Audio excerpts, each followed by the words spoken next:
Hello दोस्तों, मैं आप सभी का स्वागत करता हूं आपके अपने यूट्यूब चैनल रेम्बो बाबा कंपटीशन में। तो हम पढ़ रहे हैं यूपी पुलिस एसआई 2025 के लिए हिंदी। क्या पढ़ रहे हैं? यूपी पुलिस एसआई 2025 के लिए हिंदी हम पढ़ रहे हैं। और हिंदी में हिंदी साहित्य पढ़ रहे हैं। हिंदी साहित्य में पढ़ रहे हैं हम आधुनिक काल। क्या पढ़ रहे हैं? आधुनिक काल, जिसका टाइम पीरियड क्या था 1850 से अब तक है। जिसमें हम क्या भारतेंदु युग पढ़ चुके हैं। आज पढ़ना हमको कौन सा? द्विवेदी युग। किसको पढ़ना?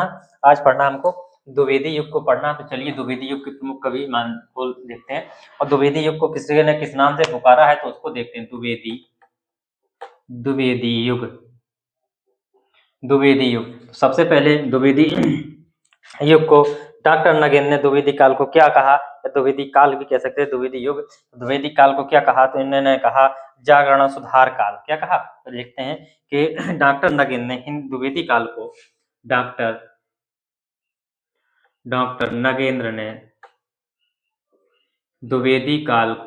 नगेंद्र ने द्विवेदी काल को द्विवेदी काल को क्या कहा? तो जागरण सुधार काल कहा। क्या कहा? जागरण सुधार काल कहा। क्या कहा? जागरण सुधार काल कहा। अब आते हैं कौन? आचार्य रामचंद्र शुक्ल। आचार्य रामचंद्र शुक्ल ने क्या कहा? रामचंद्र शुक्ल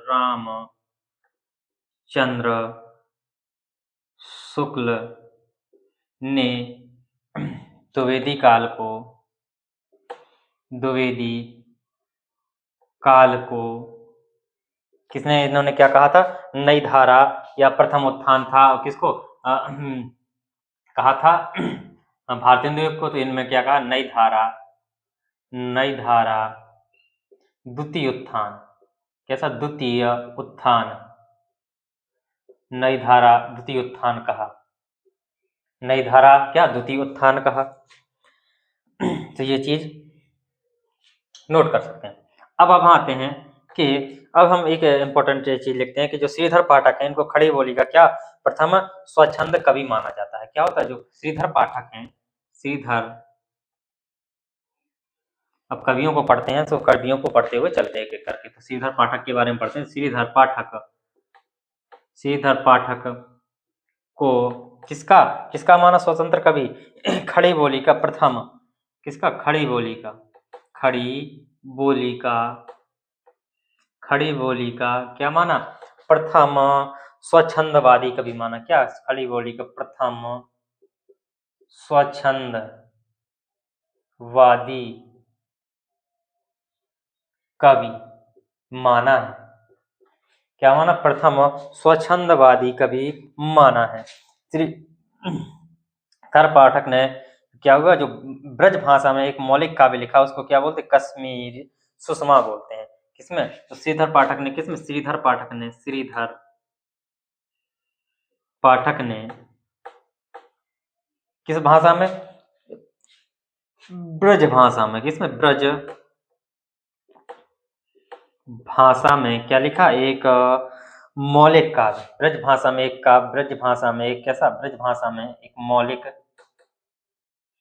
मौलिक काव्य कौन सा लिखा? वो कश्मीर सुषमा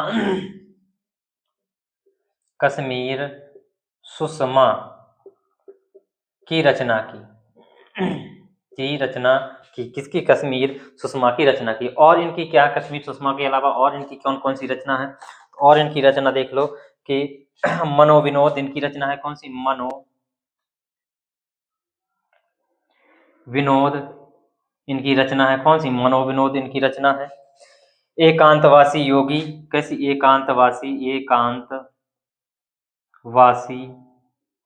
एकांतवासी योगी इनकी रचना है। गुणवंत हेमंत इनकी रचना है। कौन सी? और कौन सी? गुणवंत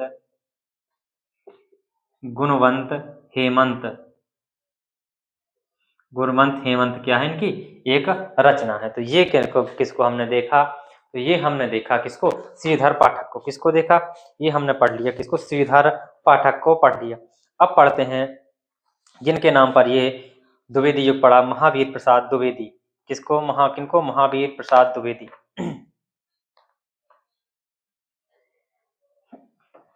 इनकी भी बहुत सारी रचना अभी अलग से इनकी अलग से भी पढ़ेंगे, क्या करेंगे, इनकी अलग से भी रचनाओं को क्या करेंगे, पढ़ रहे होंगे अभी। देखते हैं, तो अब देखते हैं महावीर प्रसाद द्विवेदी को।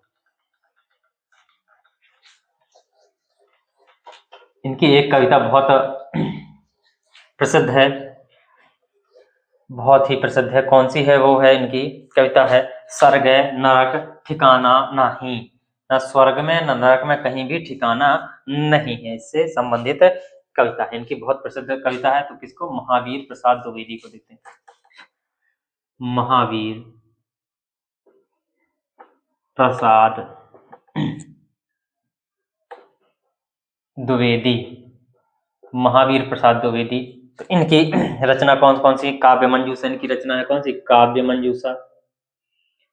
काव्य मंजूषा इनकी एक रचना है, काव्य मंजूषा हो गई। सुमन हो गई, इनकी एक रचना है। क्या हो गई? सुमन हो गई इनकी रचना। ये इनकी क्या है? रचना है। अब इनकी जो प्रसिद्ध कविता है, इनकी प्रसिद्ध कविता है वो कौन सी है? तो वो कहेंगे सरगो नरक ठिकाना नाय।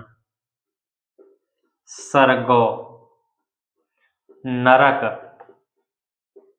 ठिकाना नाही। इनकी क्या है? बहुत इंपॉर्टेंट कविता है। तो इतनी चीज इन पे नोट कर सकते हैं। फिर हम आगे चलते हैं।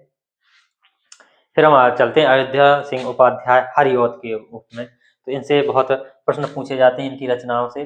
तो इनको आधुनिक काल का सूरदास भी कहा जाता है। क्या कहा जाता है इनको? हरिऔध को आधुनिक काल का सूरदास की संज्ञा भी दी गई है। किनको? हरिऔध को। और किसने दी? चलिए, अयोध्या सिंह उपाध्याय। अयोध्या सिंह उपाध्याय, या क्या कहते हैं? हरिऔध। क्या कहते हैं? हरिऔध।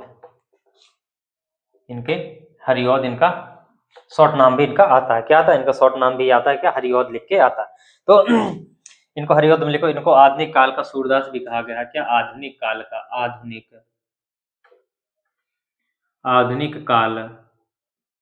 का क्या माना? सूरदास माना है। यह संज्ञा मिली है। क्या? आधुनिक काल का सूरदास माना है। इनकी प्रमुख रचनाएं कौन कौन सी है? प्रिय प्रवास,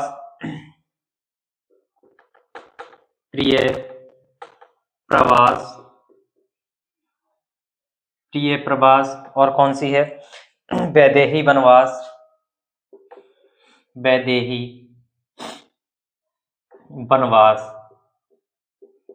प्रिय प्रवास, वैदेही बनवास और पारिजात या पारिजात। पारिजात मतलब अदूसी जात की उसमें लिखा पारिजात। ये क्या है? इनकी प्रमुख रचनाएं हैं।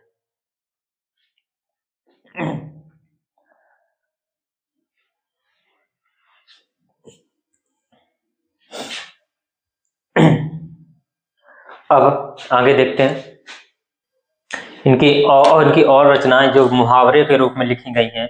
इनकी और रचनाएं लिख सकते हैं। चुभते, क्या है? चुभते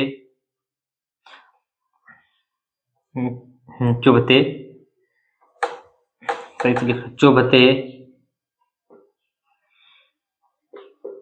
चौपदे, क्या? चुभते चौपदे है एक। चौखे चौपदे है। कैसे? चौखे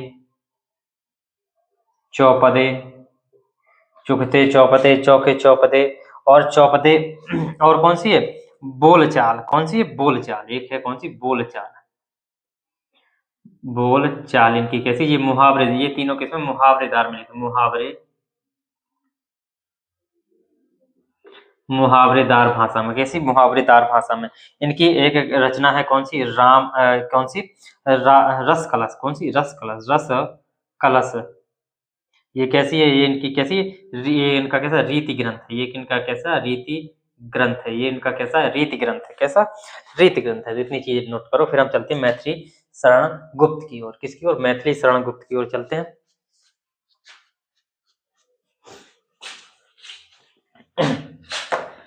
हम देखते हैं मैथिली शरण गुप्त को।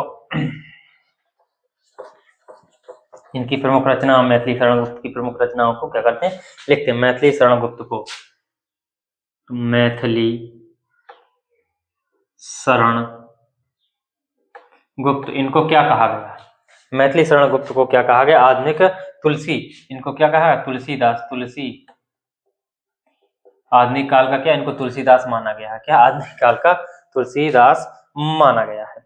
इनकी रचनाएं कौन कौन, साकेत हो गई, साकेत इनकी रचना हो गई, भारत भारती हो गई, भारत साकेत हो गई, भारत भारती हो गई, पंचवटी हो गई, जय भारत हो गई, क्या हो गई, जय भारत हो गई। ये इनकी क्या है, प्रमुख रचनाएं हैं।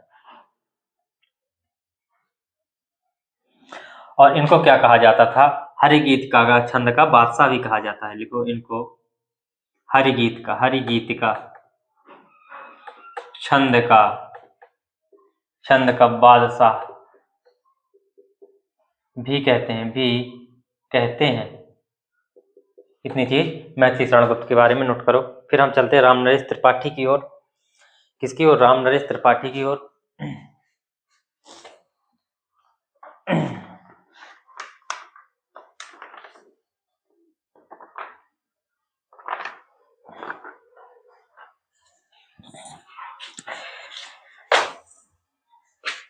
चीज नोट करो। चलते हैं हम रामनरेश त्रिपाठी की ओर, रामनरेश त्रिपाठी की ओर। रामनरेश त्रिपाठी को नोट करते हैं। उनकी प्रमुख रचना है रामनरेश त्रिपाठी, राम नरेश त्रिपाठी, रामनरेश त्रिपाठी।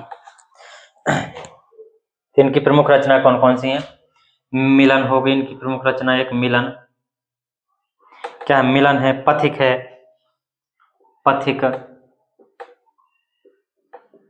मानसी है, मिलन हो गई, पथिक हो गई, मानसी हो गई, स्वप्न हो गई, कविता कौमुदी हो गई, कविता कौमुदी, कविता कौमुदी हो गई, कविता कौमुदी हो गई। ये क्या है, इनकी प्रमुख रचना है। ये क्या है, इनकी प्रमुख रचना है।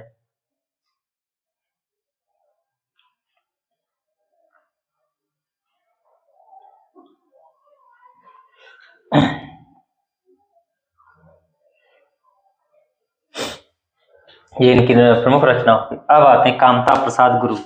इनको कामता प्रसाद, कामता प्रसाद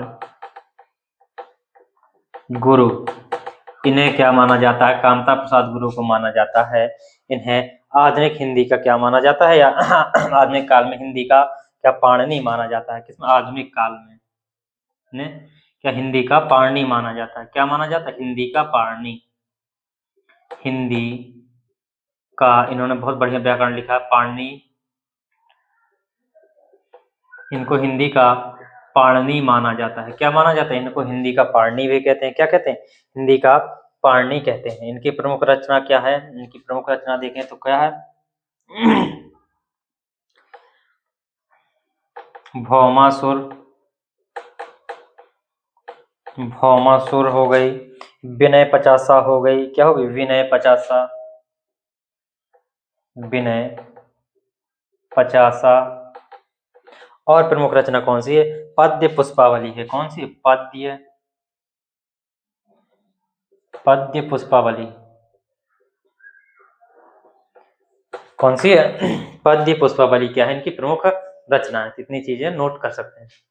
फिर हम आगे चलते हैं।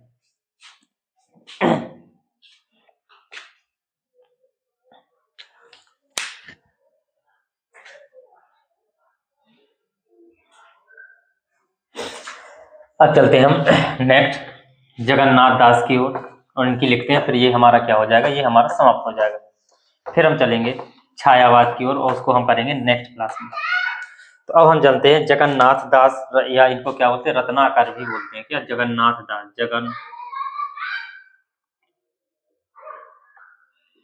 जगन्नाथ दास, या इनको क्या बोलते हैं, इनको दूसरे नाम से रत्नाकर, रत्नाकर भी बोलते हैं। क्या बोलते हैं? रत्नाकर भी बोलते हैं। इनकी प्रमुख रचना क्या है? इनकी प्रमुख रचना लिखो। गंगा अवतार है। क्या है?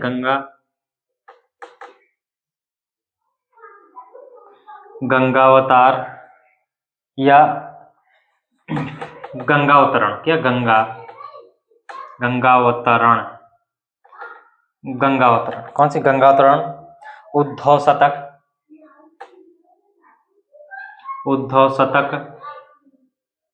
क्या? उद्धव शतक। हरिश्चंद्र।